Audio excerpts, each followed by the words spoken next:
Hey friends, welcome back to Linguino English. Today we will learn how to use questions in the simple present tense in English. How to use questions in simple present.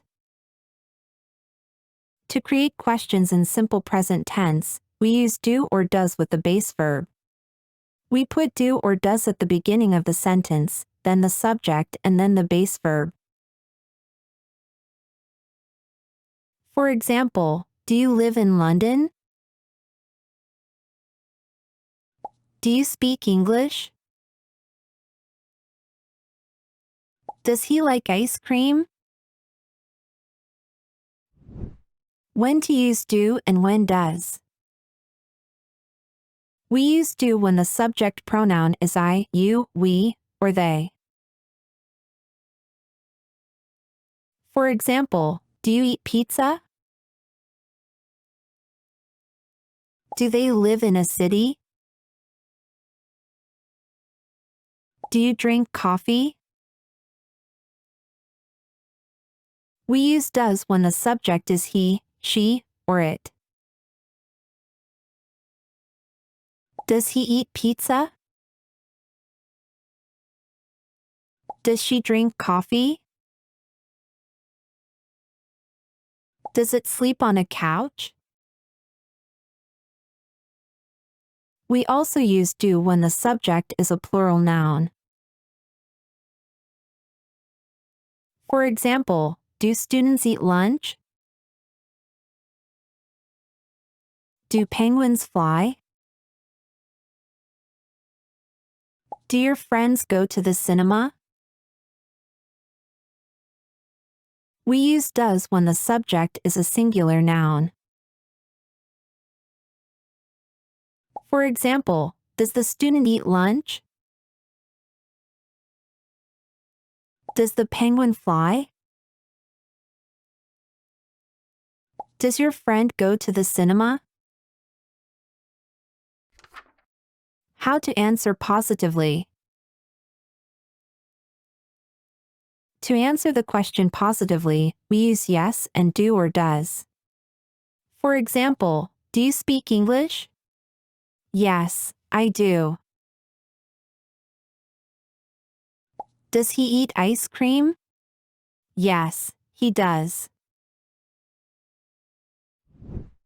When to use do and when does. We use do when do is in the question. For example, do you speak English?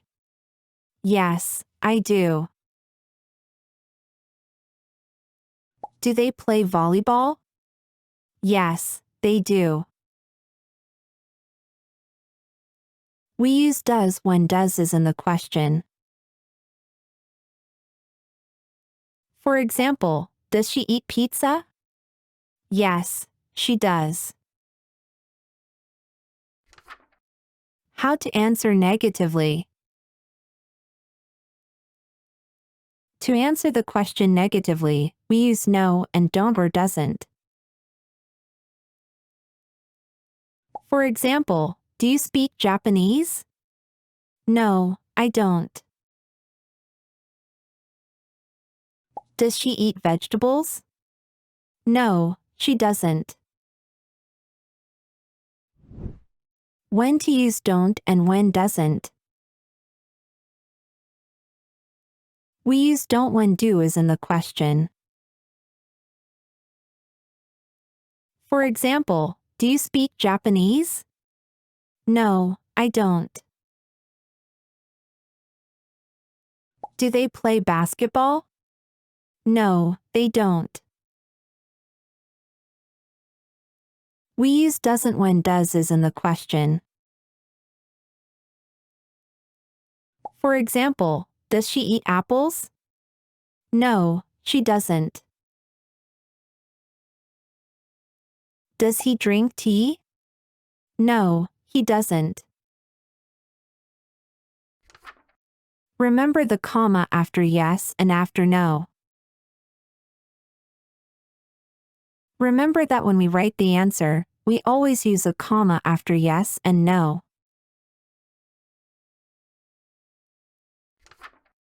If you enjoyed this video, please give it a like. It helps us create more videos like this one. The last thing to learn about simple present tense are the adverbs of frequency. If you want to learn about the adverbs of frequency, click on this video. This was Linguino English. Thanks for watching, and I will see you in the next video.